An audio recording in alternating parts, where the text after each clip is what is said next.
And good evening, everyone, and welcome to the 2017 ASWSU Presidential Debate. I'm Kyle Simchuk. And I'm Taylor Graham. We'll be your debate moderators this evening. Thank you all for joining us.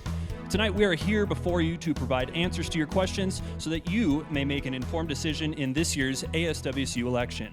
In just a few days, we'll witness the election of one of these tickets to our highest student office. We ask that you please take the time to consider who you feel would represent you and the student body in general. Voting will open digitally this Tuesday at 12 a.m. and will close Wednesday at 7 p.m. Voting will also take place at polling stations around campus, in each dining hall from 5 to 7 p.m., and in the Cub from 10 a.m. to 4 p.m. this week until the polls close at 7 p.m. on Wednesday. Again, you can vote online anytime. Tonight's debate is being broadcast live on a variety of platforms, and we'd like to thank KUGR Radio, Cable 8 Television, and the Daily Evergreen for making that possible. We'd also like to thank the Cub for allowing us to use this beautiful space. There will also be a live social media feed displayed on the screen to your right. You can participate by using the hashtag ASWSU debate, and we may ask one of your questions live tonight. Depending on time, we'll have audience questions as well. The rules are simple. Each presidential candidate will have 1 minute to respond to each question, and the vice presidential candidates can respond to the same question within a 30-second time frame. And actually, it's a correction, it's 2 minutes. Each candidate will have 2 minutes to respond to each question. And this super high-tech buzzer will sound when they've reached their time, and if at any point another candidate is mentioned in their opponent's response, that candidate will receive a 30-second rebuttal period. That's enough from us. Now let's meet the candidates. Bring them out. First on the ballot, at the determination of a random pull from a hat, presidential candidate Jordan Frost and vice presidential candidate Garrett Kalt.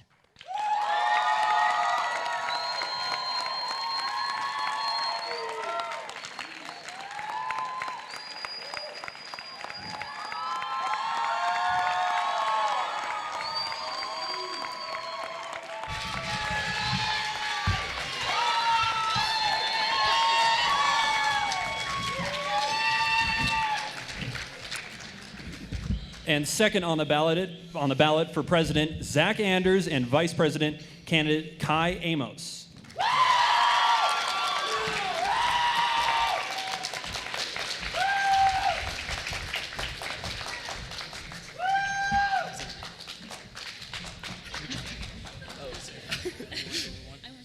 Okay, that's fine.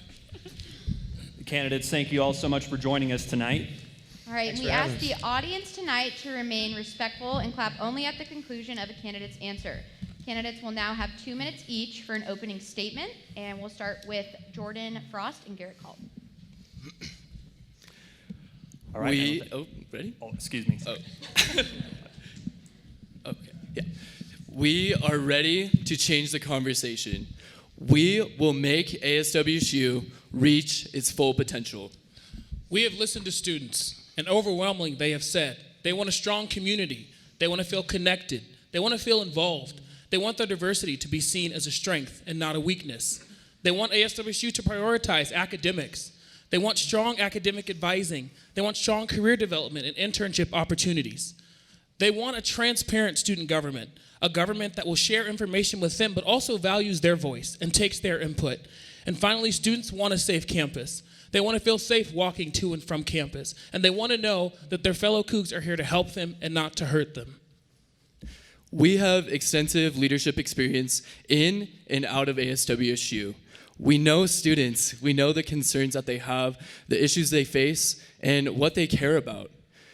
We, together and with all of you, want to work to make WSU the school it can be. If we have the honor of being your next president and vice president. Thank you, and go Cougs. Go Cougs. All right, Zach Anders and Kai Amos. Well, thank you, and thank you for having us, and thank you, Jordan and Garrett, for joining the debate stage with us. We are looking forward to the dialogue. Let us start by saying this. Students at Washington State University have been paying more than ever before in mandatory student fees. We're paying some of the most in the Pac-12. tuition is very likely to increase in the coming years. We're hearing the state legislature talk about another increase. And cost of living in Pullman is continuing an upwards trend. Now, our leadership in ASWSU has consistently over the years asked for more dollars to fund and benefit programs that has not directly impacted all 17,000 undergraduates that it represents on this campus. Now, we stand at really a crucial point in this organization's history, and the school's history too, a lot of moving parts, and we don't really have time to talk about where we need to go. We need somebody that for the first time in a long time is going to stand out there and say, this is what the next 10 years is going to look like, and we need to go this direction. So we need to take some real action. So real action looks like putting dollars back into the pockets of the student body. So we're going to ask the students to pay less fees, and we are going to utilize the resources that we already have in place. And with that, we are also going to hire a smaller executive staff. Leaders also have a strategic plan. So Zach and I, if we get elected into ASWSU, we're going to implement a 10-year plan to ensure that ASWSU is working progressively and for the best interest of the student body. And also, ASWSU needs transparency. So Zach and I are both communication majors, and so we believe that we will effectively be able to communicate what ASWSU is doing for the students and with their student dollars as well. And most importantly, we believe that ASWSU needs to represent the diverse student body that's here at Washington State University. So we are going to be electing a staff that does just that. We pride ourselves. Oh, sorry. Sorry about that. Aggressive buzzer. Is that lap 1 complete? It sounds like the pacer almost. Yes. My gosh, you're right. It does sound like pacer. All right, thank you all. With that, let's move on to our questions. Taylor? Thanks, Kyle. As president and vice president, you will be tasked with advocating for the thousands of students who attend Washington State University. This is obviously no small task. So what experience do you possess that will make you qualified to hold these positions? We'll start with Mr. Frost. Yeah, absolutely.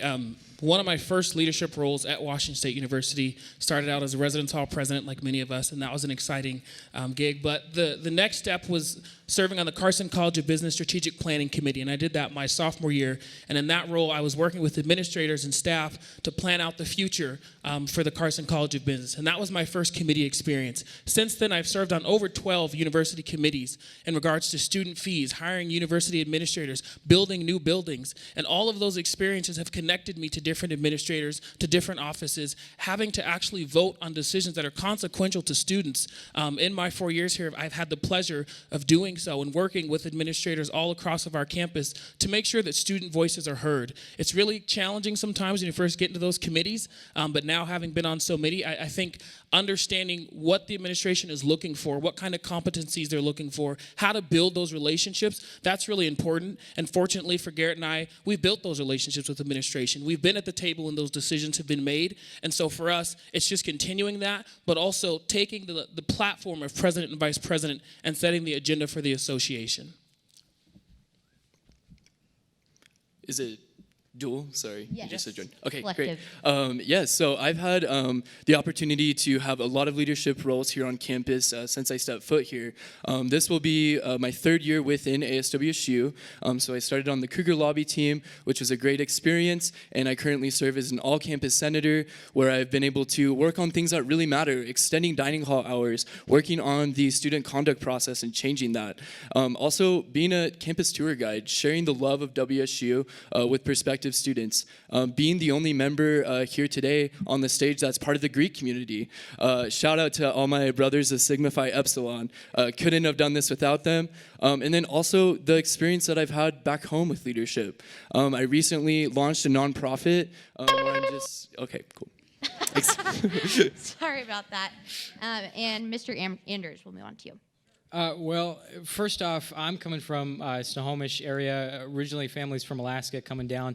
But the leadership that I appreciate is really servant leadership. I really loved to coach Little League Baseball and working with kids and going and being a TA in a classroom, fourth grade classroom.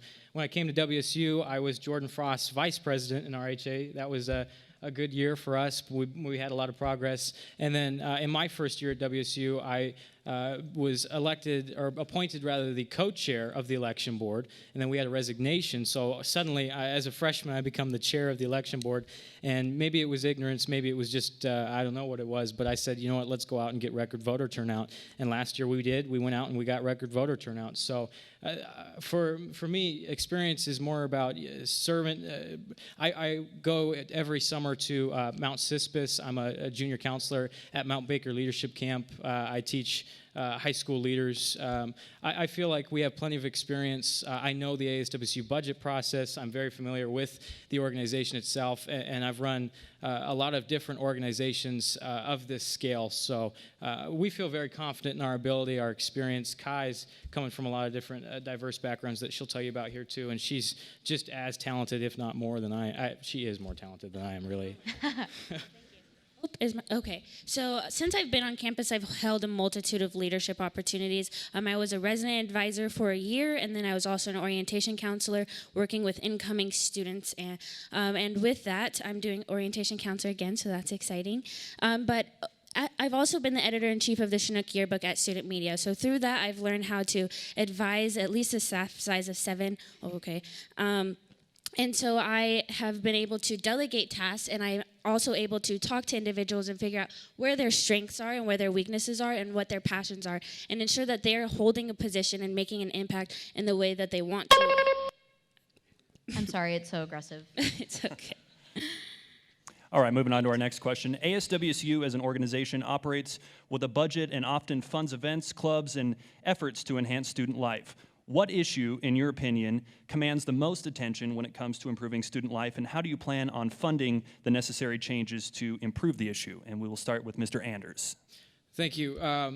We have identified the ASWSU budget. Again, it's operating just under about a $500,000 budget, and then you've got S&As where we've got about, well, you literally have millions of dollars moving around.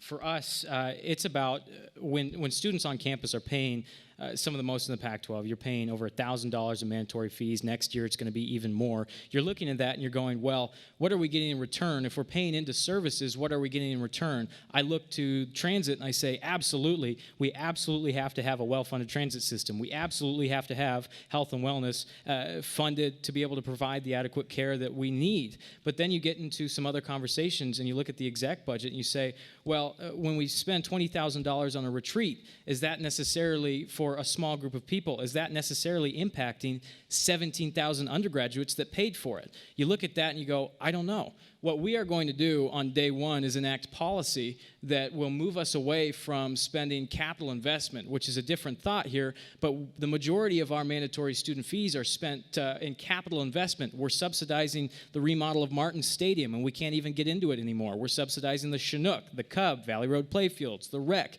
The list continues, and we did not go out and get partners with the university for decades to help fund these projects. Schools across the Pac-12 are saying, enough is enough. We can't afford to continue to subsidize capital investment. And that's the direction they're going. But you look up to UW and ASWSU, the two schools up here up north that are not recognizing this trend, and we're continually being asked by the university in their strategic planning process, hey, we know you need more food options, more lounging space. Why don't you go out and pay for it? It'll be a $70 fee, and it's going to last 50 or 15 years, you know? They keep coming to us for this, and we need to enact policy that says unless these fees directly impact services that will be beneficial for all 17,000 people on this campus, we're not going to do it. All right, thank you. All right, thank you. Mr. Frost?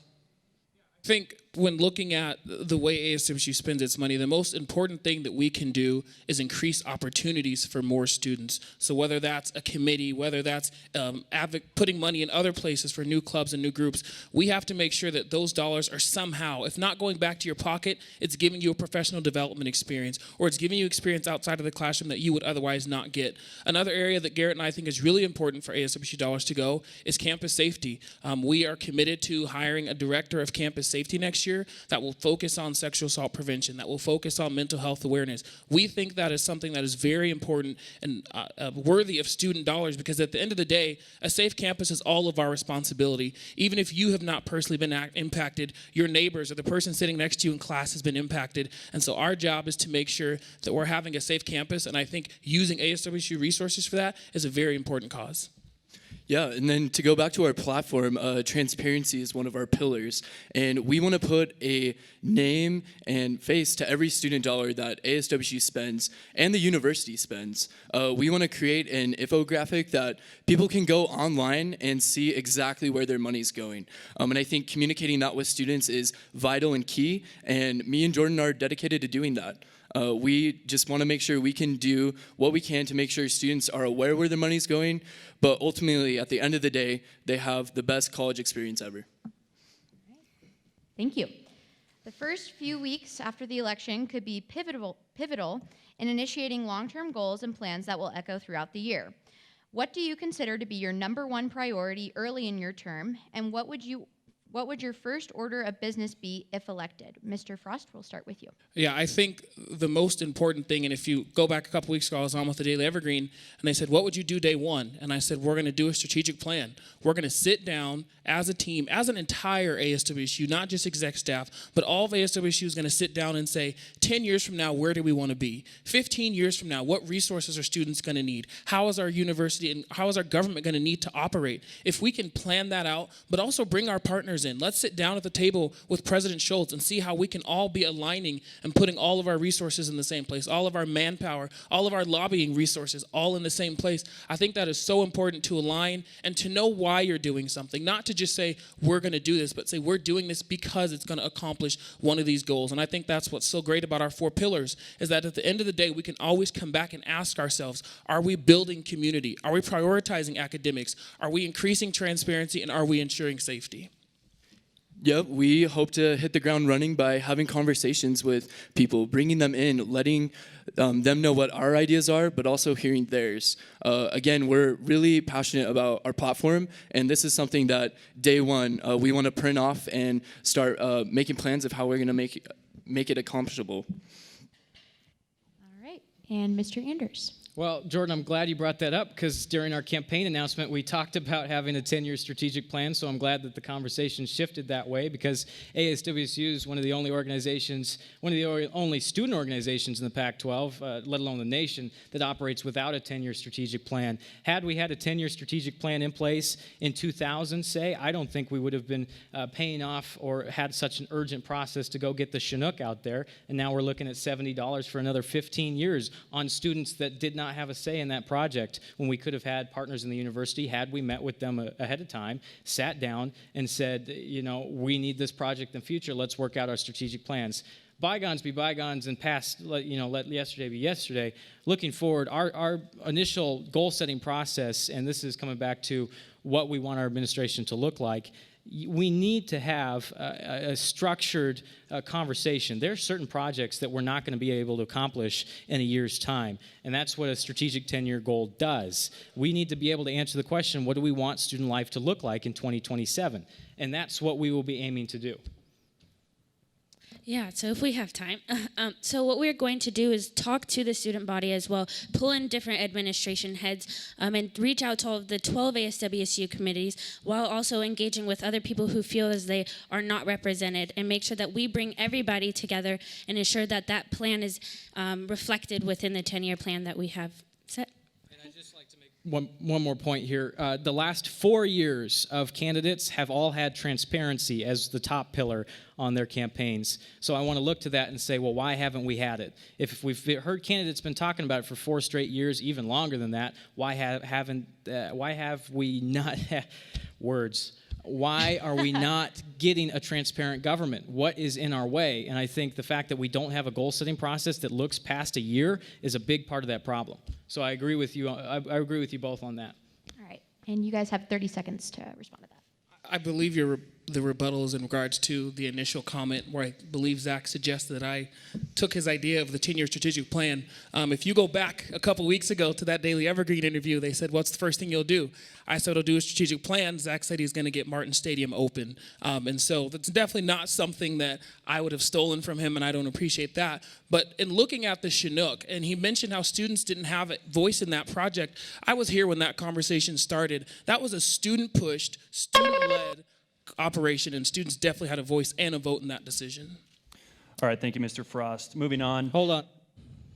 Don't I get a rebuttal? No. My name was mentioned. That's the You had the first question. well. The rules. I don't want to be that guy, but the rules were like if you get your name mentioned. Moving on to the next question. WSU has a wide diversity of student populations underrepresented in elected office, and while there are directors of diversity, some students feel they are not represented. What action would your administration take to address this issue, Mr. Anders? So I'm going to start with that. So I had the honor of sitting down and talking with Metro the other day when I was going and letting them know about our campaign. And one of the things that they discussed is that they are being reached out to from the administration, however, and then they respond back to their administration, but they feel that all of their comments are being shoved underneath the rug. They don't know if they are being heard. And so the one thing that I'm going to pride myself on is going down and talking to the various multicultural communities and minority communities and ensure that they are being listened to and take their messages and what they have to say directly to the administration and tell the administration, these are the concerns, these are the needs for this minority group, for example. And then what are we going to do about that? And then I will follow up as soon as possible to make sure that that plan is initiated by the university. That's right, and we're going to hire a very diverse staff. WSU's 27% multicultural community. It's a very diverse group. I'm coming from the Native American Center. I'm Alaskan Native. We're very familiar with the diverse. I'm sorry, words, man. On campus, we've been going around, we've been talking to a lot of people, and we're recognizing that for the most part, people that aren't exclusively a part of one community or the other, they don't feel like they belong. And there's a lot of different students that don't feel necessarily represented. There is going to need to be a culture change on campus to be able to bring more people to the table, and we've heard a lot of different conversations about diverse groups coming to help make decisions. Well, why aren't diverse groups making the decisions in the first place? And that's why we're going to be hiring a diverse staff, a representative staff that looks like the campus it represents. And Mr. Frost? Yeah, diversity is what makes Washington State University great. We need to embrace diversity and not hide from it. This is something that Jordan and I are very dedicated to, and something that we're going to work with these populations to make come about. We want to empower groups and individuals. We want to make sure that we don't only hear their concerns or hear their voice, but that they're part of the decision-making process. They're the ones that need to be making these decisions when they affect their community. And we're willing to bring them to the table, and we will. This campaign is not over. Should we get elected, we're gonna continue to go to these groups. We're promising that. We want to make sure that we will always be in contact with our multicultural communities because they are great and we need them. Yeah, and just to add on to that, I think it's really important to have an executive staff that's not only diverse, but to make sure that students know this is not a cabinet of our closest friends. That we are really casting that net out to say whoever has ever thought about joining ASWSU, even if you don't know what it is, even if you're kind of interested in just one thing, we want to talk to you and we want to bring you on board because we think that is so important, not just from ethnic backgrounds, but students from our different colleges, students from our different majors. We really need to make sure that that staff can go out there and students can look up and say, there's someone in that cabinet who represents me. Going off of that really quick, Jordan and I realized that we only have two perspectives, and that's why we're really dedicated to bringing people in the conversation and empowering them when we make decisions. Thank you. Thank you, everyone. Undocumented students once protected under President Obama's Deferred Action for Childhood Arrivals worry day by day and fear deportation. With that being said, what are your thoughts on making WSU a sanctuary campus? We'll start with Mr. Frost. Yeah, and I think fortunately for us, Governor Inslee recently made Washington State a sanctuary state, and so that covers us as well, and that means that our state officials will not have a list, including our university, will not have a list of undocumented students and give that up to the federal government if they come down. If they do come and decide and they already have the individuals, unfortunately, they have the authority, but we as a state, we as a university will not comply with those orders. We will not compile a list. Garrett and I strongly believe in that pillar of safety, and that means for our undocumented students who have worked hard, who have gotten to this level, who want to contribute to the community. These are people who came here to learn just like you and I, who came to contribute to their community in a positive way, and they're trying to get an education just like all of us, and we stand behind their right to have that education. actions speak louder, and as an all-campus senator, I voted yes to support undocumented students here at Washington State. This is something that I think I am really firmly believe that we must protect this and protect our students because they are Cougs, and Cougs help Cougs. Thank you. All right, Mr. Anders. I'm sorry, this debate feed is hilarious. Not to detract from the real issue here, we can have a conversation about a sanctuary city and the sanctuary state thing. That's huge. That's huge. Governor Inslee really made the right move. We need to work really closely with our city officials and our county officials, because the biggest concern that I have that our local law enforcement has been sharing is they are bound by law. If they pull over, they make a stop, they ask for ID, and someone is unable to bring about their identification, and they turn out to be, undocumented, that starts the process. That's a federal process, and I know that we have now measures up for the state, but it's still a big question mark. So for Pullman to become a sanctuary city, I think that really should be the question, is how do we advocate to create a legal precedent in the city and in the county so that local law enforcement is the ones that will, when they are making the stops, when they are performing ID checks, that the measures are already in place to protect our undocumented students. And again, I totally agree. These are our friends. There's a lot of students on campus that need our support, that need ASWSU to stand out in front of the issue and say, we're going to protect you, because at the end of the day, they're just here to get an education, to get a degree like the rest of us, and I don't see why, because their parents were born in a different country and they came here looking for opportunity, why they should have any less of an opportunity than I did. Definitely, and then just to build off of that, we want to ensure that every student here feels safe.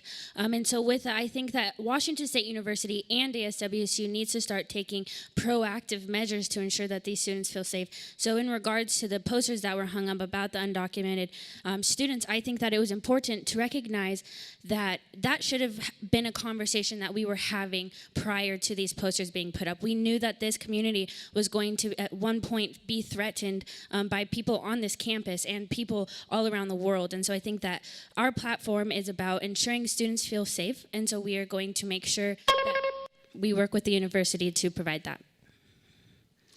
Thank you very much. President Kirk Scholz has mentioned how he wants WSU to be one of the nation's top 25 research universities in his Drive to 25 campaign. How would your ticket support President Scholz's goal? Please be specific, and we'll start with Mr. Anders. Yeah, I don't know if we're necessarily going to go out and support it. Drive to 25 was initiated without student input. It was tried at K-State, and then when he moved to Pullman, that decision and some senators came out in support of the Drive to 25 in the Senate, and they did not specify why. What impact does the Drive to 25 have on student life? Because the question there does not bring about a lot of pretty answers, because the bottom line for this research goal is to become a top 25 by 2030 in research, and that in itself has got a bottom line, and that bottom line is going to be dollars and cents, and how can we invest more in research. To see that conversation was developed without student input, and that they went ahead and did not ask for, well, what do you think? Can you join us in this supporting effort? That in itself is concerning. Not that any one person was at fault there, or that any one group was at fault. It's concerning to see that a massive policy shift for the university was initiated without student input at all. And I think we had a lot of good conversation from our senators talking about, well, should we come out outright and just support this just because we've been asked to? And I just want to bring about that question, because I don't know that we can fully create an answer for that without having been involved in the input process as students. And with that, we also want to encourage, so we don't support that. And so the funding that is going towards that, we'd want to ensure that that goes back to the student body. So we're going to talk to the university and say, hey, these are the need. The university being top 25 is not the need for the student body. The student is going to be needing funding for scholarships, let's say. If the university has funds to put towards 25, they can put that towards scholarships. Again, put that back into the pockets of the student body. Right. And remember, WSU has a $1.8 billion operating budget. To say that all goes towards research and we don't have a say in it is very concerning. Thank you. And Mr. Frost. Yeah, and I would just start out by saying how important it is to have strong, positive working relationships with campus administration.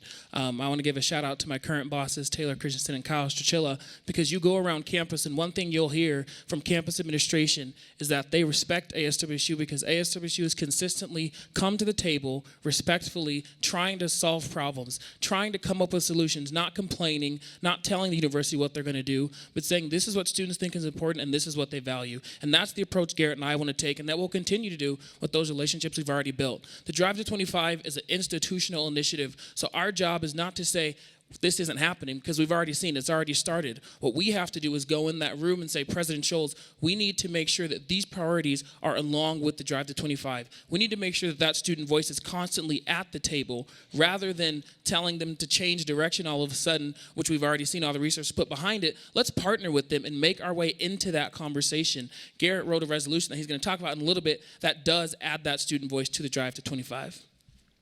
Yeah, so as an all-campus senator, I wrote a resolution in support of the Drive to 25 with student input. So we wanted to start this conversation with President Kirk Schultz and acknowledge that not enough student input was involved with this process. And I think being able to go to the table with an administrator and see what they're thinking and then sharing your ideas about how students feel, because at the end of the day, this position is really about connecting. We want to connect with administrators, we want to connect with students, and we're going to connect both of those to make sure that our needs are always heard, especially in big plans like that. WSU should be a top 25 university in research and academics, but also in student experience. Thank you. This has been touched on a little bit earlier in the debate, but student and especially women's safety has been a hot topic on campus and across the country. What strides would your ticket take to make WSU a safer place for its students? Mr. Frost, we'll start with you.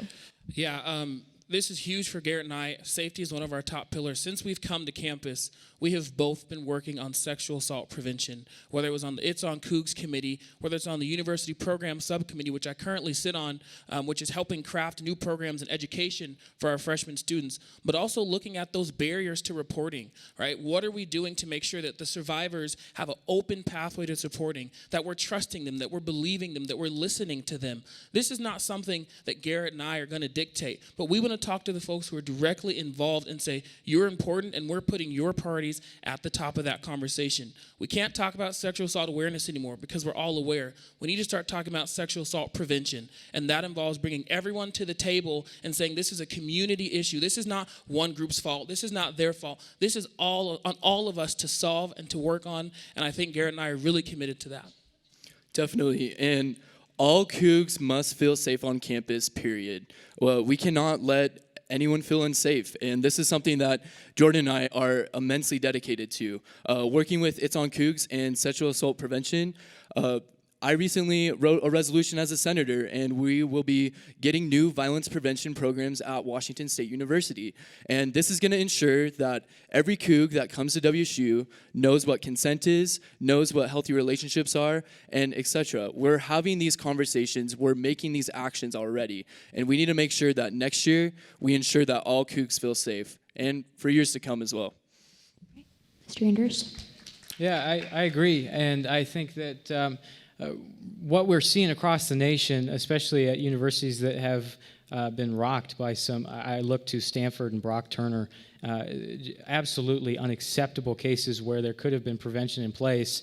You look at what their reaction was, not to point to any which example really, but you look at their reaction and you say, well, Stanford went out and the university itself was the one that was hiring staff, that was putting workshops in place, and that was initiating through their first year programs, which we're very familiar with for the orientation. They were initiating the different programs, and they have seen some really great progress from that. The reason why we bring that up is because a student-initiated program is where we need to start, and that's what we see already, but we need the university's support, and we need the university's dollars backing staffing, backing workshops, and backing programs to provide a stability behind this, because we're going to be gone at some point, but this problem's not going to go away ever. We need to have something set in place that we need to take some models too from other schools and have that set in place and continue to strive and work off that.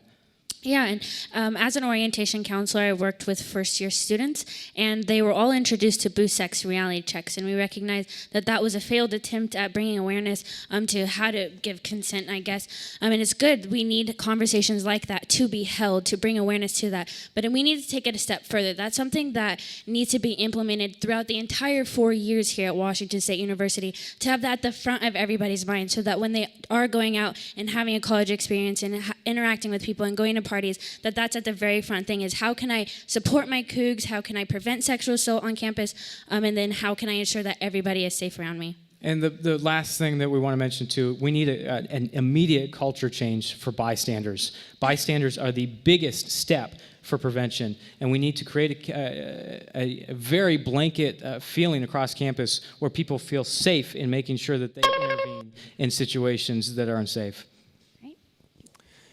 Students have enjoyed tuition decreases in the past year. However, student fees remain a contentious aspect of student finances, ASWSU being the benefactor of such fees. What will your administration's stance be on student fees and, more importantly, utilization of them, Mr. Anders? Yeah, well, we've already touched on it a bit, and I appreciate the question. We view mandatory student fees as a gateway to providing great services. So we're not going to go out, we're not going to cut S&A. In fact, we're going to look at areas that need more support. What we're going to do is we're going to enact policy to make sure that capital investment, which I know is not a very sexy issue to talk about because it's months or years rather of talking to contractors and construction firms, so it's no fun. But we need to still have that conversation, and we need a leadership team that's going to take this issue on to set policy in place that says, all right, I recognize that Chinook is a student-initiated effort, but you got to remember that year that the Chinook was passed, that was record voter turnout, and record voter turnout was still less than a fourth of the population.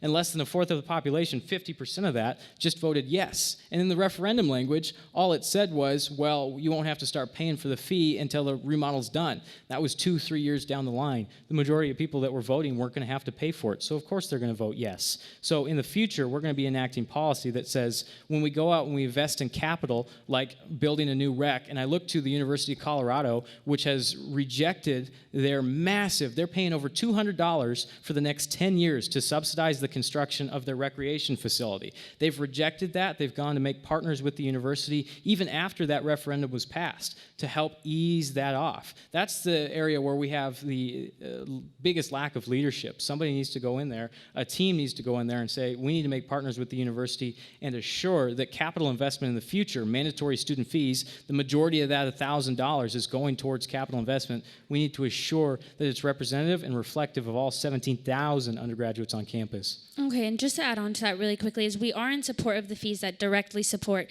the 17,000 plus students here that are at Washington State University. So on the referendum this year, we're going to have the transit fee, and we're also going to have the health and wellness fee. And so because the students have identified the need for the transit fee, we do support that, and similarly with the health and wellness. And Mr. Frost? Yeah, I think with fees, it's important to know the large majority of student fees are student-initiated, student-voted on, and benefit students. When I hear student fees, I see my friend Maddie in the crowd who works at the WSU Children's Center. She's going to be a future teacher, and she's having the opportunity to develop her skills before she gets out into the real world. I look at the Compton Union Building, health and wellness, the Student Rec Center, those valuable services that many of us in here use, sometimes daily, often weekly. What we believe in are smart fees. We think if there's ever going to be a new fee or a fee increase, the service that will be provided has to be equal or greater than. And an example of this is last year when I was on the University Parking Transportation Task Force, there was going to be a rezoning and fee increase, and it was going to be about $100 per student. And I had 2 votes on that committee, and I said these are not enough services to justify raising the rates and changing the zones. And that was voted down by just 1 vote. And so I think it's really important to show that we're not saying you can cut every fee, because if we cut fees, student life here at Washington State University would look a lot different. But we do believe that we have to educate students about what those fees look like, continue to involve students in that process, and make sure that the services that are being required and being added through those fees are something that all students can benefit from. Yeah, student fees are student-led. So raise your hand if you've been to the rec center and used the rec center. Okay, all right, and we're all in the Cub. Raise your hand if you've been to the new Chinook already. Great, so a lot of students. So we want to make sure that if these are services that students want, that we give them the opportunity to do that. We mentioned the transit fee. That's a fee that I authored as a senator to go to the ballot, to give students the opportunity to vote that. After having conversations with students since I've been here, that's something that they thought needed to be improved, is transit. So giving students the opportunity to vote for fees that matter to them, I think is something we need to do. Thank you. This question is short and sweet. What makes you passionate about ASWSU and this campus? We'll start with Mr. Frost and Mr. Kalt. Wow. Since, for me, coming to Washington State University as a student and having those ASWSU leaders, seeing the great work they do behind the scenes, there's a lot of stuff that goes on day to day. The number of meetings that Taylor and Kyle are in a week, it's crazy. But it shows that real change can come about from student government. And that's what makes me passionate. I get excited when I talk to students and like, man, that's a really cool thing over there. They don't even know how it came about or why it's there, but they love it and they love to use it. And so that drive, that passion from talking to students, hearing their voices, being able to serve students is something that I've always relished in the opportunity to do, and I think ASWSU is a great platform for that because you get to meet so many people, and you get to go out there and you get to make real changes on your campus. You get to see opportunities expanded to students that never would have been expanded to them before if something like ASWSU didn't exist. So my passion really derives from being able to interact with you all, being to talk to you all and hear about your successes, hear about the great opportunities that you've had here at Washington State University. Yeah, I came to WSU because I fell in love with the community. Being here as an out-of-state student and looking into student government is really a way to make a difference. Servant leadership is what I'm passionate about, and it's what I'm passionate about and doing here, and why I do it is because of all of you. Hearing your stories is what inspires me. Hearing how I can even just use anything I can to help make a difference in your lives, that's why I grind in day out to do what I can to provide things for all of us as students. I just really want to make sure that everyone here at WSU is, one, proud to be a Coug, but two, has the ultimate college experience because this is an opportunity of a lifetime, and I love my Cougs so much.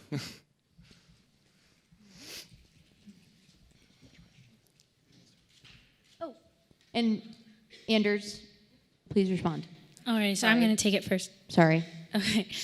So since I've been at Washington State University, I've been involved in a multitude of things, being an RA again, being an orientation counselor, and I've been able to kind of see what the needs are for the various communities. I think that's been an awesome thing, is just kind of being a regular student, interacting with the student body, and getting to talk to people day in and day out. And so I've kind of identified where the university is looking over, where ASWSU is looking over, and so I've been able to say, hey, I can run for ASWSU, I can bring my outside perspective, I can bring the needs and advocate for the students that I've interacted with, and make a great impact as vice president of ASWSU, so that's kind of why I'm running. And for me, I'm the first in my family to go to college, one of the first to graduate high school. I'm also somebody that had to fight through the FAFSA process to get an independency appeal, which is very difficult to do, and I don't have a lot of support coming from back home. Pullman is now my home, and I've fully transplanted into this community, so that's where my passion comes from. And mostly as I was going through the financial aid and trying to get my independency appeal recognized and the situation recognized, I encountered a lot of students that had situations a lot worse than I did. And unfortunately, some of the people that I came to know aren't here anymore because they just weren't able to finance it. And they weren't able to have the support that they needed. And so the reason why I'm up here, the reason why we're both up here, is I feel very strongly that I need to, in some way, shape, or form, pay back the opportunity that I have just to go to school here, just to get an education. That in itself is that's the fuel to my fire. Thank you all. Free speech is a pillar of our democracy and critical for a healthy campus. College is a time for students to develop their own ideas and opinions and discuss them openly and freely. However, speech can often offend and challenge values and beliefs. How will your administration protect speech on campus? Mr. Anders, we'll start with you. Thank you. Free speech is one of the most important part of our campaign, and I know that I'm probably not going to get a lot of friendly faces from this statement right here, but I think there are people on campus, and I'll dance my way around this, so don't everybody raise their pitchforks at once. There are people on campus that have different opinions than I do. It's very simple. It's very apparent. We see that when somebody puts a wall on the middle of the mall. I think that he has every right to go out there and protest. Now, there's a fine line between hate speech and free speech. We see that with the undocumented immigrants poster. That's very clearly hate speech to me. When we get into this conversation about how do we support free speech, well, where is it our place to say that any one person's opinion, any one group's opinion, is to be not evaluated, not allowed the same platform that my opinion would be? So our administration and our philosophy, just as people really, is that we need to not only work with the administration, President Schultz, to assure that we have real clear guidelines to how we allow people to come out and share their ideas on campus, but that we're doing our best to make sure that nobody feels threatened or unsafe by the message that is being purported. And I think that that has some very clear and tangible goals that we've also outlined on the website. Yeah, and just to add on to that, we think that conversation like that should happen here on campus because it allows people to grow. It allows people to see the diverse backgrounds that people have in thought only. And so we think that with that said, we need to ensure that there are very strict guidelines on, are people going to be able to get an education? How are they going to be mentally affected by the things that are occurring? And then provide the resources immediately for those students. So I said earlier when I was in a talk with Garrett that I think that health and wellness should have a table right next to the protest that is happening so students can immediately get the support that they need if they are feeling distraught about the events that are happening. And Mr. Frost? Yeah, so going back to our platform pillars, community is something that we greatly value. And we believe that everyone has a story and opinion here at Washington State University, and that students should be able to have the opportunity to share that. However, another one of our platform pillars is safety. And when it crosses the line to where Cougs don't feel safe, I think that's where we have to be proactive in how we treat these situations. Yeah, and really it's on us to provide those times for dialogue to happen, respectful dialogue. People who disagree, that's life. But let's provide a space where people can come together and talk about those things and understand that you're not coming from a place of hurt, you're not coming from a place of hate, but you're just coming from a different place, and we want to have that conversation and come to an understanding that at the end of the day, no matter what, we're all Cougs, and even if we disagree on key issues, it's important that everyone has an opportunity to voice their opinion, to voice their perspectives, but we want to provide a respectful place where students can have that dialogue and still making sure that all students do feel safe and don't feel threatened on campus. All right. Now we'll have questions selected by the ASWSU election board from the live social media feed.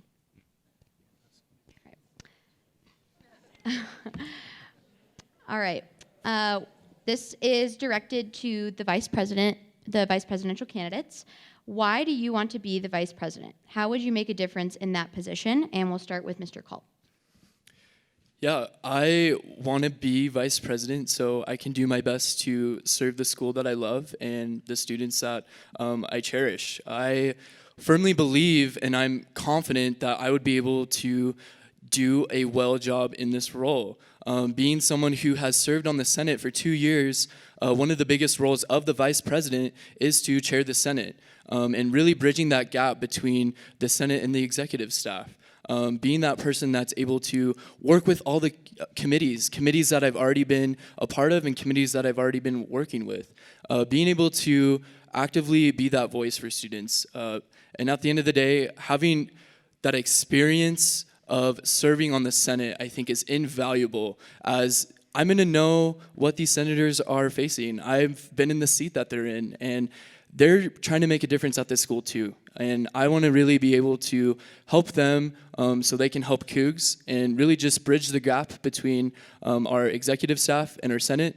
And knowing what ASWSU is, really focus on us internally. We want to be able to really be on the same page as far as communication goes. That way, when we go in outreach, everyone knows where we're coming from. And again, being that constant connection with the Senate and exec staff, I think is huge. It's invaluable, and it's something that would greatly benefit ASWSU having had that experience. Thank you.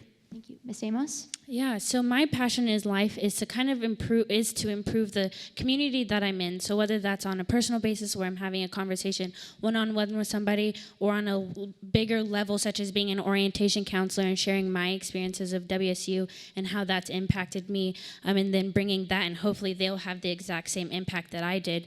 So as a vice president, I recognize that it's important that I am advocating for the student body and talking to the student body and talking with the 12 ASWSU committees and working closely with the Senate. So I think that that'll give me the opportunity to closely talk to the student body in general, all the students, and advocate for them. So I'm going to talk to the senator and say, hey, what is your passion in life? What type of impact do you want to make on Washington State University? And ensure that I can support them through that process. I can talk to the 12 ASWSU committees and say, hey, what are your needs? What are your issues? And then I will advocate for you at the administrative level. I will take that up to the exec staff that we have and ensure that that comes full force. Thank you. And going back to our social media questions, thank you. Why would you remove student fees that students have voted on, Ms. Amos? Let's see. We cannot remove student fees that students have voted on. I think that what we want to stop is students having to pay for unnecessary fees. So we think that the administration should be the ones that are investing in the capital improvement. So we are going to work with those and say, hey, these are the needs of the students. They need a new study space. They need a new workout facility. And instead of having the students pay for that, we're going to ensure that the university is investing in the students in that way. Because as a university, it's crucial that they're providing those resources. I was hearing that the Murrow College, and I'm a part of it, and they're working on old equipment. And so the university, it's their job to ensure that they have the most up-to-date equipment so that students can have the best education here at Washington State University, specifically with the Murrow College. And so we would talk to the university and say, hey, these are the needs of Murrow College. You should have a plan in place to ensure that these needs are met. And so that'll go along with the student fees. And Mr. Kalt? Yeah, I would say that we cannot get rid of student fees that have already been voted on. However, we can evaluate their effectiveness and look back and see if this is something that we would like to reconsider. So the Senate has the ability to write referendums to look at these fees and see, is this something that students want? So having the ability to go and write a referendum and working with the Senate to do so, I think would give people the opportunity to look at these again to see if it's something that is really necessary or needed. But again, looking at overall campus finances, this is on our platform, this is under transparency. We want to put a name and purpose to every single student dollar and really make sure that students know where their money is going.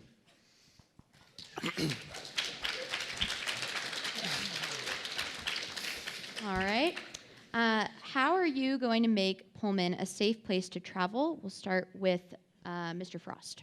Yeah, just recently we were at Coug Day at the Capitol, and I had the opportunity to meet with some key legislators, including Senator Curtis King, who is the chair of the Transportation Committee. And what we heard from the legislators that they do believe it is important for students to be able to travel here safely and to be able to travel home safely. What we understand is that actually we have to start doing some homegrown education, and we have to start doing some things on our own to supplement what the legislature will do, because they will be adding more passing lanes. They will be looking at more lighting and different opportunities to make sure that it's safer on the way here to campus. But it's our job here in Pullman to sit down and say, what can we do to supplement the work that the legislature is doing? Because we do recognize that it is a big issue.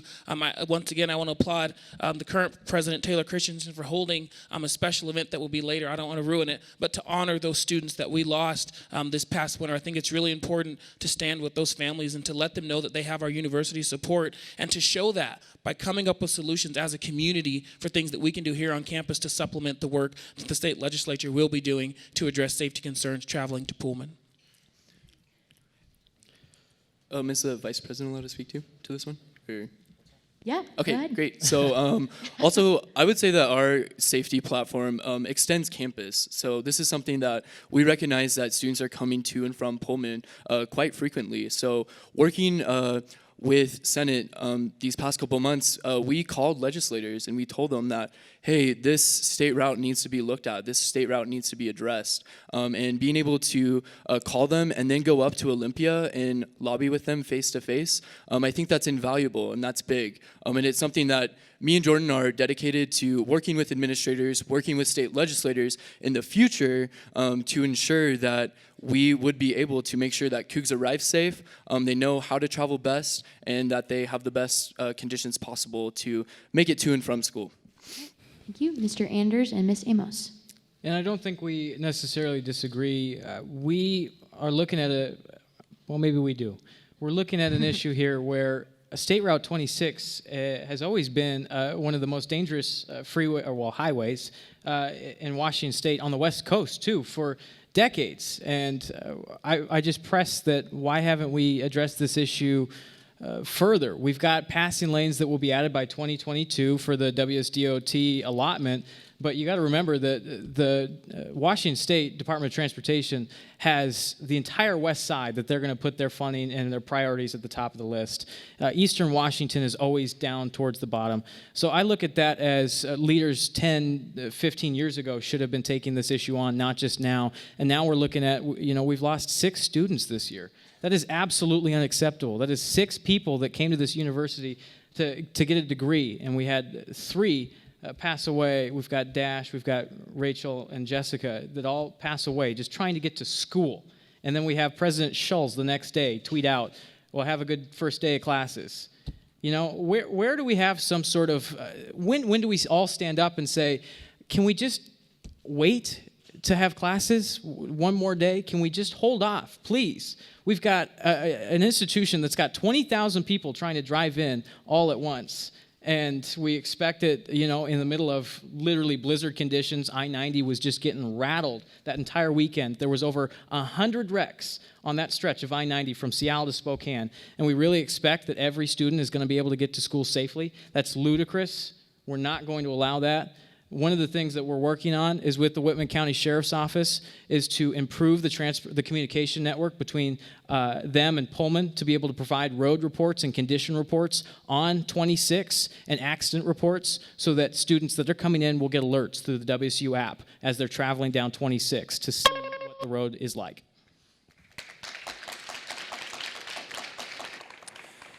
And this is another question we're taking off of our social media feed. With so much talk of money, would either ticket be willing to give up their paycheck for scholarships? Mr. Anders, we'll start with you. Hell yeah, hell yeah. Yeah, the ASWSU president gets paid $30,000 full cost of tuition, and we've been paying that for decades. And I look at it as like a business approach. If we're going to pay an employee $30,000, well, what do we get in return? And again, that's 17,000 undergraduates that are paying into this system. Well, I think we've had some great progress and some great work, but we've got one of the highest turnover rates in leadership in the Pac-12. We have a fifth-year senior, which has been for the past decade, a fifth-year senior that has come in and taken over the reins, tried to work on a few things, but just the tunnel of opportunity is so tight that they're not able to get the massive projects done. That's why we're working on a strategic plan. But to answer your question, absolutely, we're going to cap the number of executives we hire at 10. I want to look at and investigate if we can offer credit to students that are coming in as senators, students that come in as executives, students that come in as the president, to get credit towards UCOR, to be able to work as a student leader, an actual servant leader, and donate their time and their ability and their talent, but not take up $30,000, $60,000 collectively of students' money that can directly go back to people. And if you disperse that out with some of the cuts that we're looking at, that's a textbook for everybody. That's the sort of thing that we are pushing for. And again, we're going to be the first campaign up for re-election since 2000. So if we don't do it, obviously everybody in this room is going to have a chance to boot us out of office in a year. And that's what we're encouraging, because the only thing that really holds politicians accountable to what they say and what they do is re-elections. And we haven't had that on this campus for a long time, and that's why I think we've seen some spotty areas. And again, to answer your question, absolutely. Oh, I'm more than willing to give up my stipend. All right, Mr. Frost, your response? Yeah, I just want to say and make this clear that Jordan and I are not doing this for a line on our resume. We are doing this because we see it as a platform to lead and to make actual change on campus. If this is something that students are interested in and something that students want, then go ahead. Yeah, that's something that we would like to do and make sure that we spend the money that you see most effectively. And I also think when you talk about money and providing more opportunities to students, let's look at larger items like the bookie dividend. And I know a couple presidents ago, they turned that into a bunch of scholarships for students. Garrett and I would... thought that was the buzzer. Garrett and I would gladly give up our salaries, but even if you divided that to all students, that doesn't give you much back. Let's really look at larger budget items, and that's why we're limiting our executive staff, similar to Zach. I think it's a great idea, but also limiting the functions of ASWSU to be more of an advocacy-focused group and less of an activities group. That's going to allow us to do things like give out those scholarships that President Geiger did a couple years ago, which I thought was a great opportunity. It helped a lot of students get connected to ASWSU, and that's something that I would like to see repeated again, is to give substantial amounts of money back to students so that they can continue their education. All right, thank you. All right, we're just keep going with the social media streak. What has been the weakest aspect of the current ASWSU administration, and how will you go about improving it? This question will start with Mr. Frost. Yeah, sorry, wow. This is tough because I currently work for Taylor and Kyle. Love them. One area that I think we could have addressed, and something as chief of staff that I had a front row view to, is I think we had too many staff members. A lot of people had limited commitment, maybe 5 hours a week, so they weren't able to put their all into their positions, and they weren't able to maximize their opportunities. And so something that I would have liked to seen is to have less execs, but also really shifting that focus. I think the work that Student Life has done this year has been great. I think many of you saw the puppy booth, which the line was huge for that. That's great stuff. I think we need to empower other groups to put on programs like that and remain an advocacy-based group so that we can maximize our efforts there. I think a lot of the issue with people not knowing what ASWSU is we try to do a lot of things, and we don't do all of them very well. So we want to do less, but do it better, and so we can better communicate that to students and really minimize that role so that we're maximizing the time and the efforts that we do have.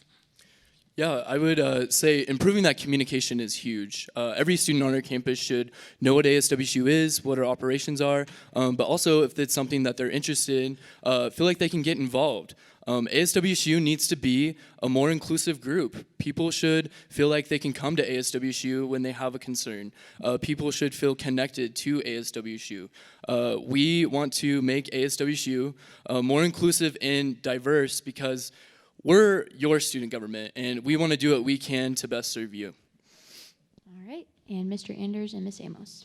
So one of the biggest things that a part of our campaign is participatory leadership. So I think that currently ASWSU has been extremely removed from the student body. It's been an extremely political year, I guess, in regards to the election and kind of the political climate that's been going around. And I think that ASWSU should have been more involved with that and listening to the students, standing side by side, hand in hand with them, instead of being kind of separated. And yes, they have their Senate meetings, and yes, people are invited to that. And yes, they have an open door policy on the third floor saying, hey, if you have any issues. But I think that it'd be a lot more impactful if they saw them on the ground interacting with them. Yeah, and to continue off that, a lot of people from all over campus have been coming up to us and saying, well, why are you being so blunt about some of these issues? And why are you kind of hitting on so many different aspects of this organization that represents us? And to answer that question, last year, we talked about this issue. The year before that, they talked about this issue. The year before that, they talked about this issue. How can we increase transparency? How can we be better advocates? How can we increase community? We talk about it every year. We do. And I understand that there's different moving parts here, but at the end of the year, it doesn't change. And we haven't seen change. We talk about it, and we have these debates every year, and it's a great time for us to sit up here and talk about it, but it doesn't get done. And I'm not going to sit here and tell you I know exactly how to fix it. I'm not. Neither of us are. I don't think anybody in this room knows exactly how to fix it. But what our campaign is all about is moving away from that conversation of continuing to promise the same things every year that don't come about. And I can tell you that last year, I listened to these candidates talk about the same exact things and have the same answers, and it didn't happen. So I really want everybody in this room to please be very critical of the talking points that we hear, because there needs to be some substantial action behind it. And we continually fail to see that. All right, and we want to open up the floor now to our audience members. If anyone in the audience would like to ask a question, there's microphones located on both sides. Feel free to step up. Hi, this is Carmen from the Daily Evergreen. So what I wanted to ask you guys is, if there was something that you could have done differently about the past 3 or 4 weeks of campaigning, what you have done differently? Mr. Frost, yes. Yeah, I think having a more open dialogue with the other ticket would have been something that I'd appreciated. Having that chance to sit down before the campaign, and first of all, because Zach and I don't know if you all know, but I was his RA last year, and like he said, he was my VP, so we had that great relationship. And so being able to sit down and say, hey, I'm running, you're running, that's great, that's awesome.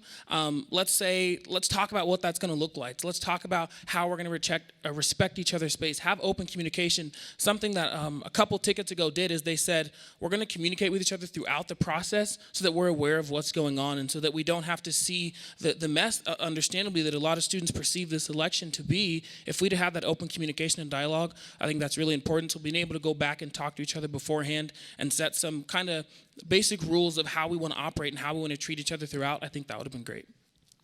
Yeah, and just to kind of piggyback off of that, I think having just overall the opportunity to speak to more students and have that open dialogue and conversation.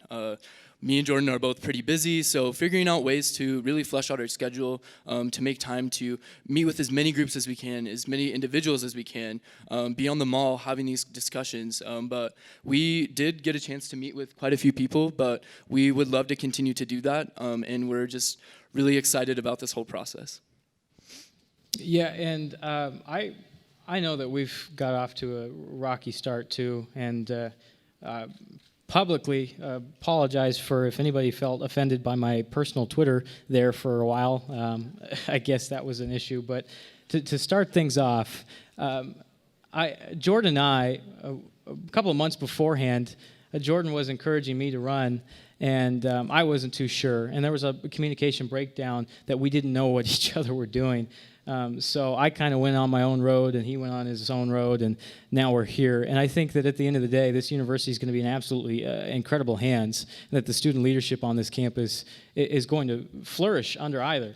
That the philosophy that we differ from is respected, and I have nothing but the utmost respect for Jordan and Garrett, and I consider them good friends of mine, and they're both incredible, absolutely incredible leaders on this campus. They have deserved every ounce of respect that they've earned, honestly. So as far as what we would have done differently, I think that, again, to piggyback off Jordan and Garrett, having some increased communication. This process and the election process itself, having served as the election board chair last year, it's just so confusing. There's so many moving parts, and nobody knows what's going on. We didn't have the declaration of candidacy out until just a few weeks before the filing deadline. That was so detrimental to potential candidates, and there was just so much confusion that I wish we could have had a better dialogue around our election process itself. But as far as what we would have done differently, I think, it would have just been communicate between the two of us a little bit more. And I think that everything else has been, from everyone we've been talking to, everywhere we've been going, we've been having great conversations. So I think this campaign's been outstanding. All right. Got an audience question over here. Hi, guys. There's been a lot of talk about student fees. But in addition to fees and tuition, according to the Provost's office, WSU students spend an average of $960 per year on textbooks. What initiatives, if any, will you enact to lower textbook and course material costs for all students? All right. And we'll start with Mr. Anders and Ms. Amos. Okay. Well, I went to Coug Day at the Capitol last year and this year too, and I can tell you right now that the bill for open source textbooks and the bill for open source materials is going to die. It is not making itself into a law. I know that for a fact. I'm going to stake every penny I got on that. It's going to have to. Right now, we've got K through 12 is the top priority in the state legislature. They need to fund McCleary. That's a whole nother thing. But I can tell you right now that we're not going to be getting any more support from the legislator, and that if we do, it's going towards the medical school in Spokane. So as far as our philosophies, we want to eliminate as much as we can around the edges. Again, we're operating on the philosophy that 17,000 people are paying for this organization, so we should be doing things that are impactful for all 17,000. What that looks like is identifying areas where we can save and put money back in everybody's pockets. And knowing that we're not going to get open source textbooks next year because we were promised open source textbooks 5 years ago, and 5 years before that there was a conversation about it. It's just one of those things. It's an entendre of it's not really going to happen next year. So if we can immediately put money back in people's pockets and that can be spent however students may choose, I would think that that would be great for textbooks. On top of that, we recognize that there's a bookie dividend out and that they want that to go towards the best use for the students. And so we'll find funding like that and try to give scholarships back. We recognize that retention problems are an issue, and part of that is because of funding. People don't know, should I pay for rent or should I buy my books this semester, you know? And if people aren't able to buy their books, then they're not going to be as successful as they can be in college. So we will take the bookie dividend, for example, and put that as a scholarship, and hopefully people will be able to supplement books that way. Mr. Frost. Yeah, I would say that making college affordable and accessible is a huge part of what we want to do next year. Looking at open source textbooks and resources, yes, this isn't something that might not go through next year, but if there are possibilities in the future, working with the state legislators again and trying it again. Change is hard, and sometimes you have to just keep pushing. And I also think finding creative ways to lower the cost of attendance. College is a big pie, right? So you have a big slice of it that's tuition, and then the slice that's like traveling, all that stuff. So looking at creative ways of how we can make it to where college is more affordable to students, and I think there's a lot of those. Yeah, and I want to give a quick shout out to our current Director of University Affairs, Colleen McMahon here, who's been working very hard on something called Bring Your Own Device, which would essentially eliminate the need to buy an extra subscription for something like Top Hat or iClicker. You can just bring your phone, laptop, tablet, and interact with the class that way, and I think that's a way to save costs. So understanding that there's efforts right now and capitalizing on things like that, and also utilizing our spots on campus committees. That's where a lot of that change happens. That's where a lot of policies are made. The fee committee evaluates all the new fees for courses, and students have a vote on whether they want to raise those or not. And so making sure that our voice on those committees is strong, but also making sure that we have a diverse representation of students from different areas on those committees so that those voices are being reflected where those decisions are actually being made. And we'll take another audience question from this side of the room. All right, folks. So both of you guys have spoke a lot about how campus safety is an important thing, and if somebody wants to go into law enforcement, I value that myself. Now, currently as it stands, the WACs, or the Washington Administrative Code, aka our school rules, say that any student who is caught with a firearm on campus is subject to immediate expulsion. That said, do you guys support making this campus a gun-free campus and supporting all of our Second Amendment rights? Mr. Frost. Yeah, sure. So I think understanding that issue more would be the first step of that. I myself am not completely aware with what's going on with that right now, but I think talking to people who do have that knowledge and do have that information would be the first step with that. I think when we're in regards to expulsion, that's a very big thing that happens. So really making sure that when the administration is making these decisions, that it equals the act that was committed. So I think that would be like the first thing to examine with that. Yeah, and I see that if you look at when we recently, we're a tobacco-free campus, that was something that started my freshman year with the senator, and there was a lot of feedback, a lot of town halls, a lot of work. So I think for an issue like that, we're not going to make that decision, but we want students to have that platform to voice their opinions and to say what they want to see and to really be able to then take that to administration. Because Garrett and I are not the experts. We don't have all the answers, but we are going to be able to connect and advocate for students. So I'd like to see a process similar to the tobacco process where we open up those forums and we open up those surveys and ask students what are their opinions, what are their thoughts, and how can we reflect that. And I think that's when we want to take action. We want to listen first, and then we want to act on that. And I don't necessarily disagree, but to further answer your question, to the degree that coming from down from Alaska, I do support the Second Amendment within reason. I think that on campus we need to look to other institutions across the nation. You look to University of Texas, even where it is allowed. We need to start moving away from being in a bubble. A lot of our decision-making processes have been kind of based around Pullman, right? And there's hundreds of other universities across the nation that have policies in place that are already operating, they're already doing. And so to answer that question, I think that it's going to sound a lot like what they're saying. You know, we can have conversations based around town halls, meetings with university administration, because that's the first I've heard of it, actually, to be honest, that a student could be expelled for having a firearm. And especially we're living on a campus too where you could have an undergraduate that's 28, 29 years old, and they certainly have a longer array of rights than you might have in high school. So that's an issue we need to take a look at. All right, and we have time for 4 more audience questions. So next We'll take 2 one. from each side of the room, starting with this side. Yes, there we go. As future leaders in the Cougar community, how do you guys plan to deal with a campus culture that seems to ignore or sometimes even glorify an athletic department that seems to also ignore the fact that a rising number of its players are becoming violent criminals?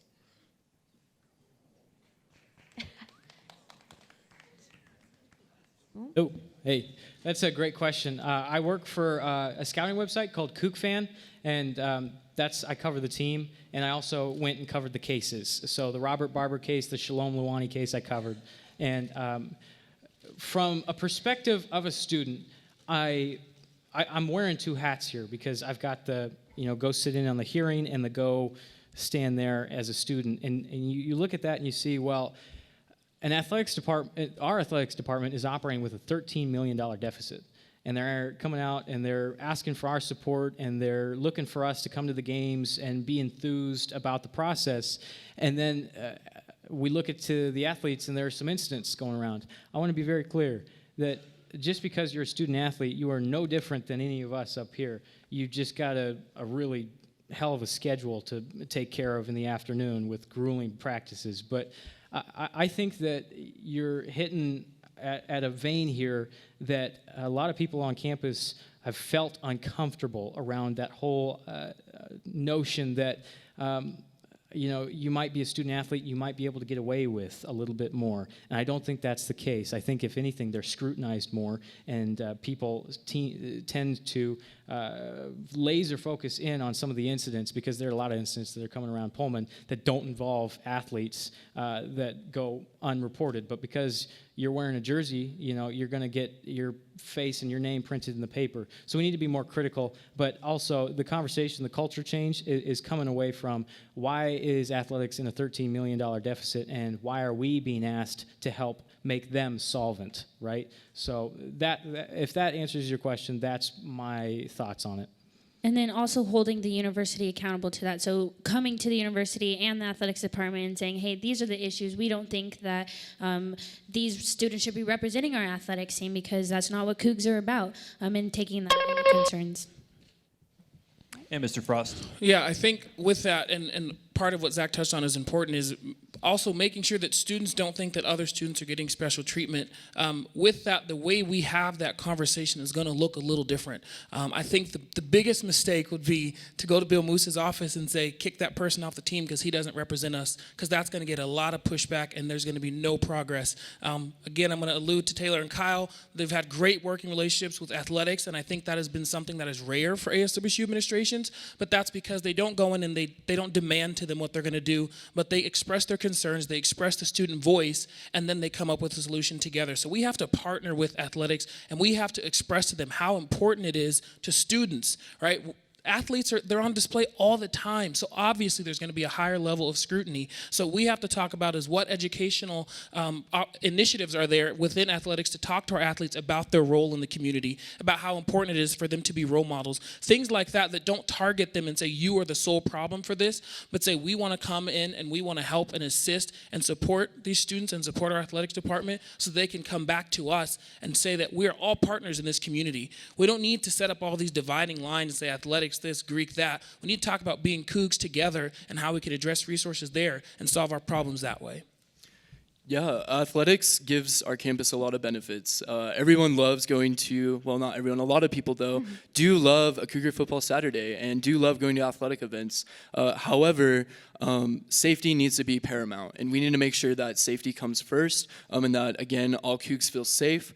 And really realize that this is something that we need to work together on. Again, all of us are Cougs, so how can we work to address this issue as a team, and how can we make sure that the conduct process is fair for everyone? All right. An audience question from the side of the room. Okay, so I think that everyone in this room can agree that teamwork is the key to successful leadership. So I guess the questions I have surrounding that are, when choosing a running mate, what factors did you consider, and why do you think that the VP and president will work well together on making changes on our campus, and what's the length of your guys' relationship? All right, so Mr. Frost, Mr. Kalt. Jeez, yeah, well, I got a story for y'all. Garrett and I met his freshman year, which was my sophomore year. I was the sophomore speaker at Convocation, and Garrett was in that class hearing my speech. And a couple months later, I got an email from a guy named Garrett Kalt, didn't know who that was. And he's like, hey, I heard your speech, and my experience has been great. Oh, well, my experience has been great, and I just want to let you know that the words you said inspired me and helped me have a great first semester. Can we meet up and talk at Panda? And so we were at Panda Express, and we were just eating, just talking about life, school, how things are going. And we kind of developed a mentor-mentee deal, but also we became best friends really quickly, and we followed up with each other throughout the years, and we'd go eat way too much Buffalo Wild Wings and all kinds of great things. And then one day we were sitting at Buffalo Wild Wings, and our friend Sarah there was like, so if you guys thought about running for president, vice president? And I was like, what? That's crazy. I'm not doing that. But we talked about it more, and we're like, our values align. We balance each other very well. Garrett, he's a dreamer. He can tell you a story. He will come up to you and pat you on the arm and hug you. And I'm just like, good to see you. Nice, move on. Kind of down. But I focus on the details, right? And so Garrett's really going to allow our administration to dream big, to have those big goals and those values. And then I'm going to be there on the side like, okay, this is how we got to get this done. And I think that's a great compliment. But we also realize we're just both really passionate about this university. And so finding someone who also is my best friend, who will also be my running mate, is great, because communication's key. You spend a lot of time with this individual, and so being able to have disagreements, being able to have those being able to be honest with each other. I know when Garrett's going to say something to me that's going to hurt my feelings, he's like, I'm going to be honest with you, don't take this the wrong way. And I'm like, all right, great, just lay it on me. But we have that relationship that I know it's coming from a good place, and I appreciate that. And so that is why I'm so happy to have him here by my side. So touchy. Yeah, I would just have to add on to that and say that I just feel like me and Jordan really complement each other well. And this is a relationship that we've had for a long time. So, thank you. Sorry, thank you. And Mr. Anders and Ms. Amos. Well, thanks for the question. We both are comm majors, and we have always been passing around each other. And coming around the process, our advisor, Sarah Stout, was like, man, you really should both meet each other. And she was right. We have a lot to thank her for. I'm absolutely blown away with how talented Kai is. And she's just so diligent and thoughtful, and coming from so many different backgrounds, the both of us coming from really different backgrounds, it's really incredible to look to her and rely on her to be the one that can keep the whole team right now on track. And she's doing an excellent job of really being diligent, and just I have nothing but good things to say. I could keep going forever. Thank you. Just to add on to that is that when Zach approached me to be his running mate, we met in the back of a really creepy area, just to kind of keep it on the down low. And then I saw this guy, and there's this fire in his eye, and he's like, what do you know about ASWSU? And I was like, Associated Students of Washington State University. What do you mean? That's our student government. And he was like, well, how would you like to get involved in that? And I was like, my passions are improving this community that I'm surrounded by, and I see that is the ultimate leadership position that I can hold to do that. And so talking with Zach and figuring out what his passions are the exact same thing as mine, and seeing the drive that he has, and hearing the story about how he said he wanted record voter turnout, and then he got record voter turnout. So I know that he can put his mind to whatever he say, and it will come full circle. And so I confidently went into this relationship as candidates running together with Zach. It wasn't that creepy. It was like it was in Cleveland. Yeah, it was in Cleveland. It's just not well lit. It's not creepy. We need better lights in Cleveland. Come on. There we go. All right, and this side of the room. As someone who's lost a fraternity brother to mental health issues, how are you guys going to invest your efforts into not only improving those services, but also making them more accessible and eliminating the stigma that needing help is a bad thing? Yeah, absolutely. You know, we lost 3 students to drug-related incidents this year, and I can't possibly stand here and tell you I have the answer, because I don't. But I can tell you that this university has the ability to put more resources in the direction of prevention. And we look to our first-year programs when students first come to campus and they're first introduced to what they're expected to participate in, what they're expected to be as students.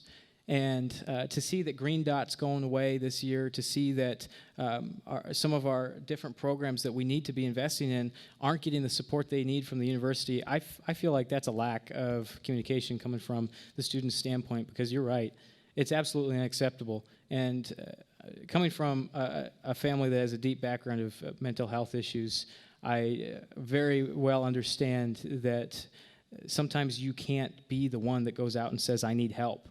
And it takes, there's just sometimes some things we can't do. But I can tell you that we need to be a campus that does not have a stigma. We need to have a clean slate, and that starts with our first-year programs and introducing them to a different culture. And we can do that. We have the ability to do that. It's just, do we feel that's a priority? And I absolutely do feel it's a priority. So with the health and wellness fee that's being put on there, that type of funding will, and I hope students vote for that, because that is an important fee. And so those fundings will be allocated to ensuring that there are those programs. A part of our thing is we're also going to talk to the administration. We're going to say, these are the needs of the students here on campus, and we need to have experts continuously talking to the students to change the stigma. I think that ASWSU can, on their social media, bring awareness. You know, they can say, hey, here's health and wellness. These are services that you can use. And then we know that that will hit as many followers as they have. And then continuing to implement programs throughout, instead of just the incoming year, throughout the entire 4 or 5 years that they're here on campus. Right. Mr. Frost, Mr. Kalt. Yeah, thank you so much for your question. I know that that's even a hard question to ask. And I think I don't want to use our slogan here, but really changing the conversation. I think acknowledging that mental health is an issue that us as college students, a lot of us face, and really talking about these situations. And I'm just going to try to normalize it by saying I myself have been faced with mental health issues my sophomore year here. So if there's anyone out there or anyone listening, please ask for help if you need it. And just making sure that this is something that we can openly talk about because it is something that is hard. College is difficult. There's a lot of moving parts and you have a lot of pressure that's always on you. So making sure that we have the resources we need, that students don't have to wait 2 weeks to get counseling from Health and Wellness. That's absolutely unacceptable. And that we have a community where if you are facing this, you can turn and ask for help. I've been lucky to also, I am a member of a fraternity, and being able to rely on my brothers and rely on the close friends that I've made here, making sure that we really promote that community where, again, Cougs help Cougs, and we have the resources that we need to help one another. Yeah, and I would just quickly add that the way we're going to show that that's a priority is we will have a full-time director of campus safety. Megan Ferguson has started some great work. She's director of student life this year, and she's worked on 2 mental health awareness weeks. So how do we take that to the next step? Her transition plans are going to be really vital in helping us look at what our role as student government is, but also going out to our experts in violence prevention, in counseling and psychological services, and health and wellness, and talking to them and helping, using them to craft our policy, because Garrett and I can't do it alone. We don't have all the answers, but we do have individuals here who are passionate about this work, who are committed to this work, and by having that full-time director, they'll be able to put a lot of resources and attention into those efforts. Thank you. Thank you. Next question from this side of the room. Current Senator, I find it imperative that ASWSU works cohesively, having executives work with Senate, ASWSU committees, the Judicial Board, and Election Board. What would your ticket actually do to make sure that the Senate, as well as all facets of ASWSU, are included in your conversations? Am I not supposed to go? I was going to start by saying, initially, each year, the ASWSU execs have a retreat. And what Garrett and I want to look into is, with that strategic planning process, bringing in all of our branches and having an inclusive situation where we're all planning together, where we're all talking together, we're putting all of our resources together.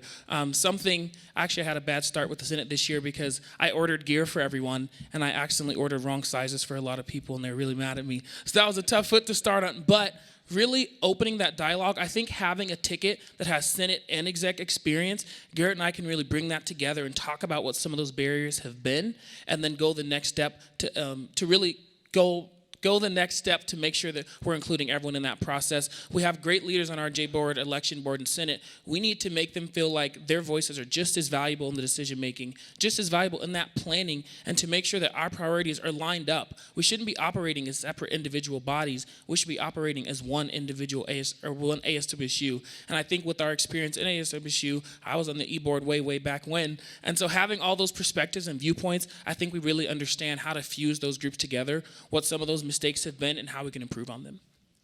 Yeah, and just to piggyback off of that, I think really making sure that we're effectively communicating. I think the ball gets dropped and a lot of projects get lost in the cracks because people don't really know what other people are doing or really aren't on the same page. So making sure that we're all on the same page and know at least what each other are doing, but also really making sure that us as an organization, internally we have to be strong. That's huge. If we're not strong internally together, that's going to be that much harder for us to advocate for all students. So making sure that we all are on the same page and making sure that everyone knows what's going on, that way we can do the best job we can to outreach and advocate for all students. So the most important thing will be to ensure that there's a relationship between the senators and the vice president and exec staff in general. And so I think that we will ensure that we are all bonding and we are all discussing and figuring out, again, where those people's passions are and what type of impact they want to have on the community, and ensuring that they feel like they're being valued and that their goals are being achieved. And so that I will establish a relationship with that so we can ensure that that comes full circle. And for me, from my perspective, I just want to stress that while I agree, these are the same things that we talked about last year and the same things that we talked about the year before that, and it just keeps going. And I think that that comes from a sort of a generational discourse that we may not have leadership that is continuous. I'm not saying that that's the silver bullet, but what I want to stress here is that when we went from a Senate system, when we had Senate, I believe it was over a few decades ago, we Senate and a House of, like a body of representatives, when they switched that up on ASWSU, switched over the years. We've got a 100-year history of ASWSU. The student leaders then, in the 90s, were saying, well, we hope that the future student leaders will reevaluate. And when we went from voting in campus senators at large, we went from districts to voting in at large, they said, well, we hope student leaders will evaluate in the future. We haven't done that. I think we need to take a good hard look at evaluating the structure of ASWSU itself and the body of representatives and how we elect them. Why can't we just take a good hard look and do a census of the organization itself? Because we are identifying areas of problems, and we talk about these problems every year. But I think that we might have a structural deficiency here. And I stress that a strategic 10-year plan would be the first steps in addressing that. All right, thank you. And I know we said we'd only take 4 audience questions, but you've been standing up there very patiently, so we will take your question. Okay, thank you. My question is for Anders and Amos. You were running as a transparent candidate, yet you accepted the endorsement for a newspaper you worked for. How is that transparent? Isn't that biased or misleading to the students? Why did you not decline the endorsement? Okay. Why would I decline the endorsement? The Evergreen's filled with great people. They're students just like us. And for them to say that they recognize that our message is transparent, and they wrote out in the article that I had worked as a news reporter my freshman year for less than a semester, and I wasn't very good, so I guess if that's any consolation. But no, honestly, I understand where you're coming from, but being a guy that's training to be a journalist, I've worked for major papers, worked for Pullman Radio, worked for Kook Fan. There is a difference between editorials and news, and so we're very proud to have the Evergreens endorsement. We're very, very prideful in the fact that they recognize that our message, because the Evergreen are the people that go through and read last year's minutes and the year before that's minutes, and they've recognized the pattern, and they've recognized that there is a lack of movement on big issues, and that the fact that maybe it's not the most popular thing in the room to talk about, but the fact that we're bringing it up and saying, listen, we have been sold on so many different things, and we haven't been getting a return year after year after year. Well, the fact that you're out there saying that, I think that deserves an endorsement. I think that was the thought process there. We very proudly take up and wear it as a badge of honor to have the Daily Evergreens endorsement, and I'm not going to win or lose based on, we're not going to win or lose based on an endorsement alone, but we're very proud to have it. And just to add on to that, so I work for the Chinook Yearbook, which is affiliated with the student media that Daily Evergreen is under, but we are two separate entities. And then they've also made it very clear that that we have, or I have not, since I'm actively working there, been involved in the process of their endorsement at all. We only meet together to talk with the editors to get all on the same page, but other than that, I've been completely removed from the newsroom. To be clear here, there's absolutely no bias. There's absolutely no bias in the decision making, and it was a message that they respected. So, no, we're very proud. We're very proud to have the endorsement. Thank you, Mr. Anders. Mr. Frost, would you like to respond? No. Okay. All right. All right, everybody, buckle up. Rapid fire time. All two of them. So the candidates, we ask that you just respond quickly, off the top of your head, short answers, and we'll just go in order down the line. So whenever one person's done, we'll just move to the next. So first off, what is your favorite thing to do in Pullman? And Mr. Anders, we'll start with you. It is to eat a lot. All right. Oh, that short. Wow. I have a dog. Her name's Freddie. She's a baby pug. And we love to go to the dog park and play with our friend Nikki. I would say just walk around campus on a nice sunny day. I don't mean to copy, but eating also. I've ashamedly been to probably every restaurant in Pullman and Moscow. So, yeah, that occupies most of my time. All right. If we can agree on one thing, it's food. Love that. All right. And second and last question, rapid fire question, that is. What is your favorite memory here at WSU? And we'll start with Mr. Frost. Oh, wow. This is rapid fire. Sorry, guys.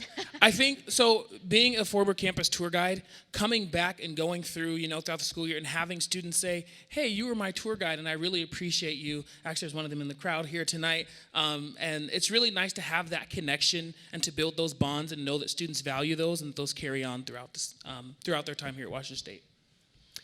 All right, so this one's kind of a little bit of a long one, but so I wore my swim. Keep it a little short. These are rapid fire. Okay. Summary. So my first class, my freshman year, I wore my swim trunks to class because ASWSU was doing an all-campus slip and slide, and I was super excited. I went to chemistry, and as soon as I got done, I was like, "Hey, gonna go down the slip and slide." I lived right by honors, so I was like, "Okay, gonna do this." And I went down with a lot of my friends. It was super fun. And then at the end, freshman Garrett was like, "Oh my God, I love college." And then a senior, like an upperclassman, he was like, "Dude, don't be that guy." But let me tell you, I am proud to be that guy because I do love college.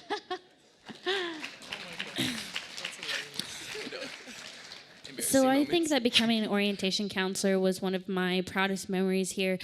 I was able to connect with so many people on such a deep level and really get the feeling of what being a Coug was like. So I think interacting with my orientation counselor fam, getting to do that again, yeah. And mine actually didn't take place at WSU. It was at Stanford during the game last season. I think I was texting Garrett. and we were talking about trying to get a picture, and I'm standing in the box, right, like off to the corner, because for reporters, they can't step into the player's box, and they can't step on past a white dotted line, and it's a couple of foot buffer to it really doesn't matter. But anyways, I'm standing there, and defense was on the field, so the offense is in the right corner, and I see all these like offensive guys, like a couple of wide receivers that were talking together, and then they're looking over at me. And I'm wondering, like, why are all these guys looking over at me? There's a game going on, and I'm just staring at them, like, and they're obviously looking right past me. So I turn to my right, and I'm like, okay, who are they looking at? Klay Thompson is standing right next to me, and he's wearing full Golden State Warriors like jumpsuit. And I just look over and I'm like, what's up, Clay? He's like, hey, how's it going? Go Cougs. And I'm like, go Cougs. And that was the extent, that was the coolest thing that has ever happened to me in my life. And I don't think, that's the apex. I think it's all downhill from there, honestly. I don't think anything cooler is ever going to happen. All right, thank you very much, everyone. And moving on to our final question of the evening before closing remarks. And this is directed at both presidential candidates. This campaign turned into a slugfest at times. This year, there were allegations filed against both tickets. Candidates, I'd like to know what you admire about your opponent.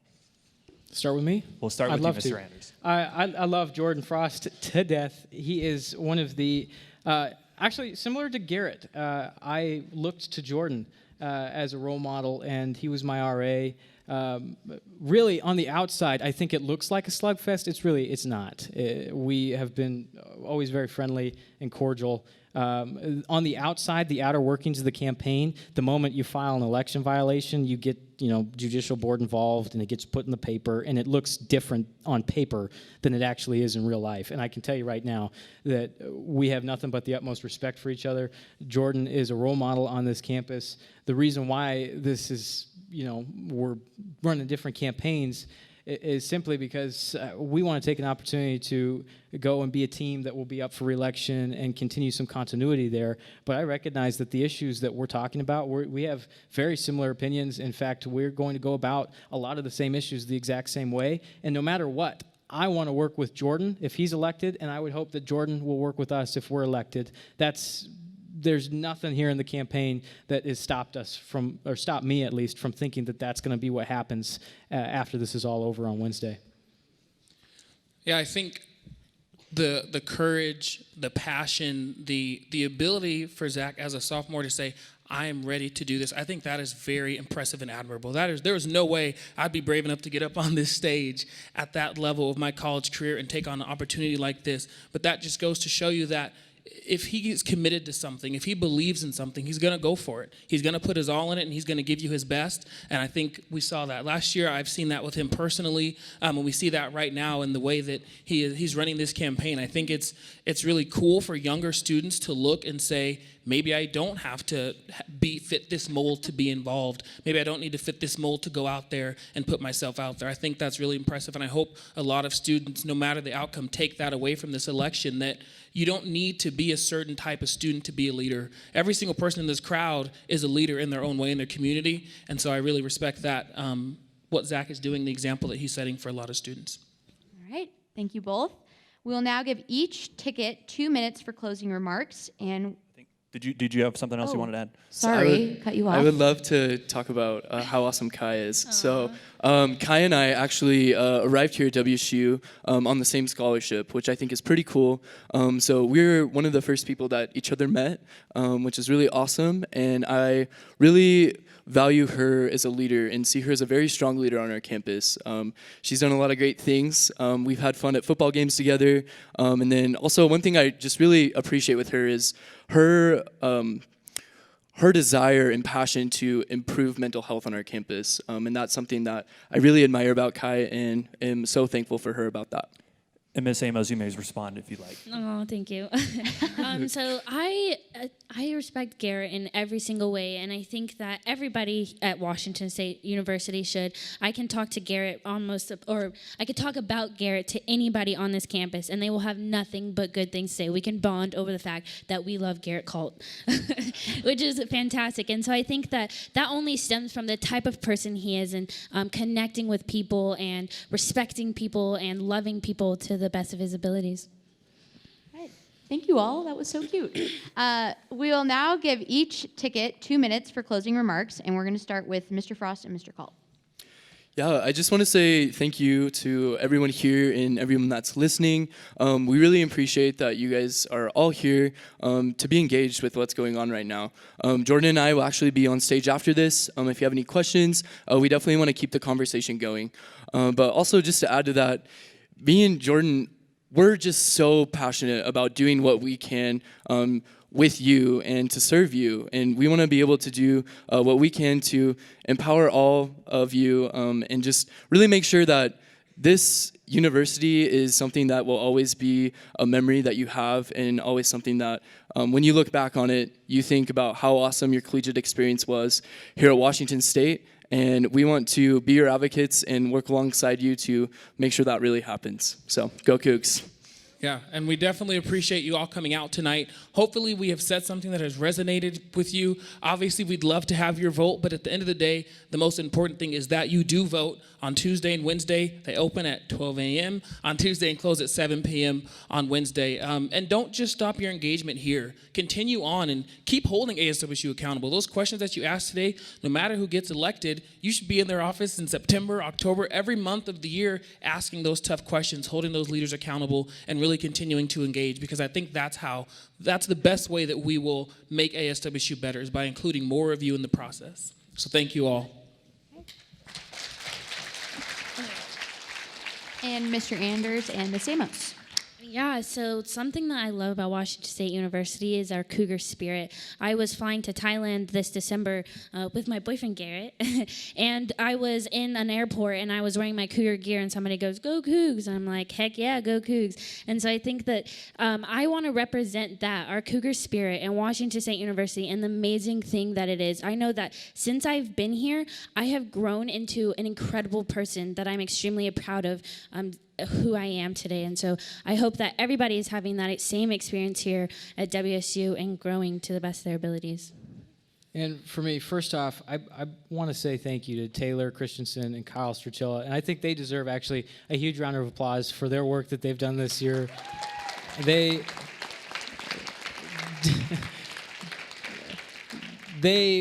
were my choice last year, and they made me proud.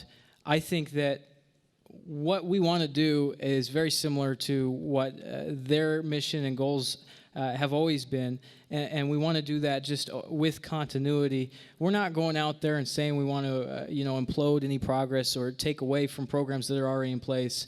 We simply want to recognize that we're outsiders to a degree to ASWSU. And I think that we need more of that in ASWSU. We need more people that, like everyday students, are prepared to reflect upon their time. We live off campus. We're very familiar with a lot of different issues that it takes to come in and deal with. So for us, next year, should we get it would be an honor to get your vote. Should we have it next year? We want to make sure that we are putting dollars back towards the student population next year, that we are creating a structured and efficient student government that mirrors its counterparts throughout the nation and the Pac-12, so that we can proudly continue our travels and say we are proud to go to Washington State University, the place I call home. So thank you so much. We appreciate you coming out here, and just please do vote, please. Thank you so much. All right, thank you all. That concludes our primary ASWSU President-Vice President debate. Thank you all very much for participating.